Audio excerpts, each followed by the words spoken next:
নমস্কার, মায়ের রান্নাঘর থেকে সবাইকে স্বাগতম। আজকে আমি তালের আপ্পে করব। সেজন্য এখানে প্রথমে তালটা খুব ভালো করে আমি জল দিয়ে ধুয়ে নিয়েছি। এবার তালটা ছাড়িয়ে নেব। তালটা খুব ভালো বেঁকেও গেছে। তালটা খুব ভালো করে ছাড়ানো হয়ে গেছে। এবার আমি আঁটিগুলো বার করে নিচ্ছি। এখানে একটা ঝুড়ি নিয়েছি। ঝুড়িতে তালটা খুব ভালোভাবে শাঁসটা বেরিয়ে যায়। আর যদি যেটাই আমরা গ্রেট করি তাতে দেখবেন একটু সুতো সুতো থেকে যায়, কিন্তু ঝুড়িতে করলে সেই সুতোটা বেরোয় না, খুব পরিষ্কারভাবেই হয়। মাঝে মাঝে আমি একটু তালে জল দেবো। এভাবে একটু করে যদি জল দিয়ে করা হয় তাহলে খুব সহজেই তালের পালস বা শাঁসটা বেরিয়ে যায়। দেখুন একটু করে বেরোবে। আর ঝুড়িটা এইভাবে ঝেড়ে ঝেড়ে নিতে হবে। এখানে 3টে তাল আমি মাড়ি বার করে নিয়েছি বা শাঁস, দেখুন কতটা হয়েছে। এবার এগুলো আমি একটা স্প্যাচুলা দিয়ে পরিষ্কার করে নেব। গ্যাস জেলে কড়া বসিয়ে দিয়েছি। এবার তালের পালটা আমি ঢেলে দিলাম। তাল একটু ফুটিয়ে রাখলে এটা আপনি ঠান্ডা করে ফ্রিজে 1 বছর রাখতে পারেন। তবে খুব ভালো করে ফোটাতে হবে আর খুব ভালো করে ঠান্ডা করে রাখতে হবে। 1 বছর আপনি তালের অনায়াসে এটা সেটা করে খেতে পারেন।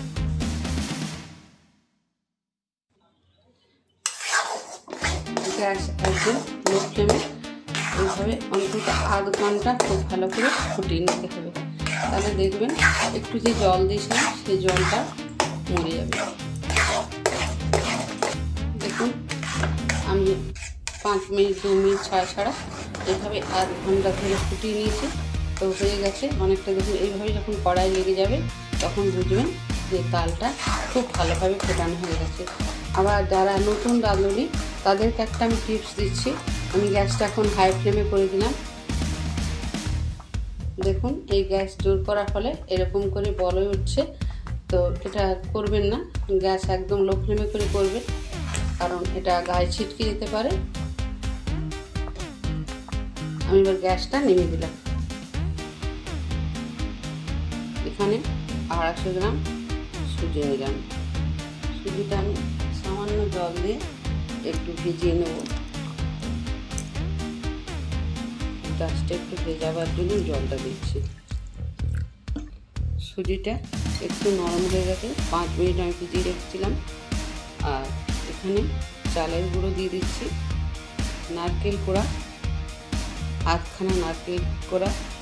এবার জল দিয়ে খুব ভালো করে মেখে নেব। সামান্য একটু জল দেবো, খুব বেশি দেবো না। এখানে 1 চিমটে নুন দিয়ে দিলাম। আর যে কাপের মাপে আমি সুজি নিয়েছিলাম সেই কাপের মাপেই আমি তালে শাঁস একটা দিয়ে দিলাম। এখানে 1 হাতা আমি গুড় দিয়ে দিচ্ছি, আখের গুড়। খুব ভালো করে মিশিয়ে নেব। এটা যদি শুধু চাল দিয়ে করেন তাহলে একটু শক্ত হয়ে যাবে। যাতে শক্ত না হয় তাই আমি সুজিটা একটু বেশিরভাগ দিয়েছি। আর এখানে 1/2 চামচ বেকিং পাউডার দিয়ে দিলাম। বেকিং পাউডার দিলে ফুলবে আর নরমও হবে। এবার আমি পরিমাণ মতো জলটা দেব। খুব বেশি পাতলা করব না।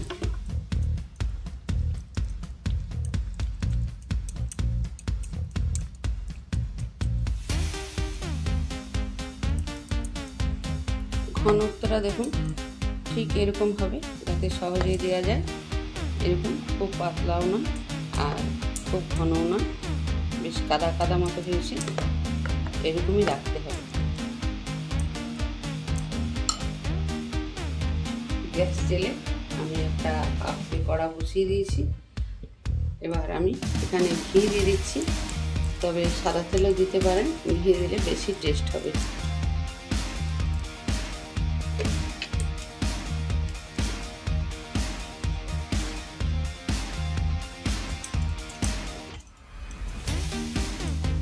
দিয়ে দিচ্ছি একটু একটু করে।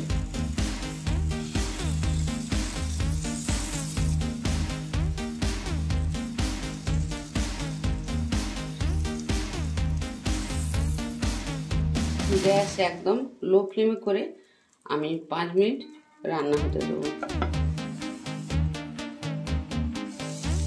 অর্ধেক হয়ে গেছে। এবার আমি একটু ওপরে পোস্ত ছড়িয়ে দেবো, তাতে খেতেও ভালো লাগে আর দেখতেও সুন্দর লাগবে। এবার একদিকটা আমি উল্টে দিচ্ছি।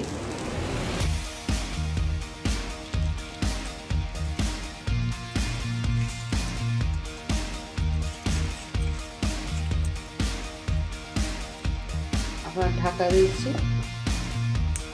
আবার 5 মিনিট আমি কুক করে নেব। 5 মিনিট পর আবার আমি ঢাকাটা খুলে নিচ্ছি।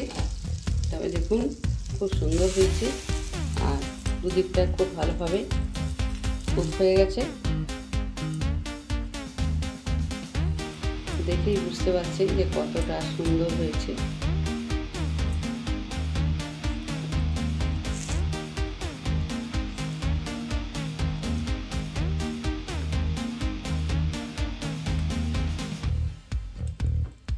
হয়ে গেছে।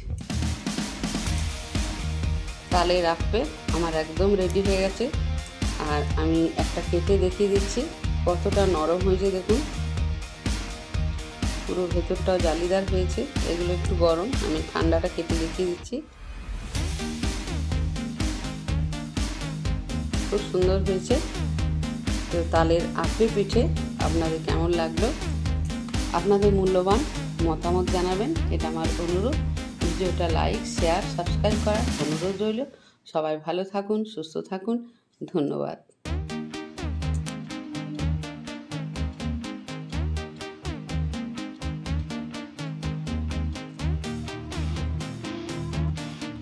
জন্মাষ্টমী উপলক্ষে এই তালের আপ্পে পিঠে বানিয়ে নিতে পারেন। এটা একদম নতুন রেসিপি।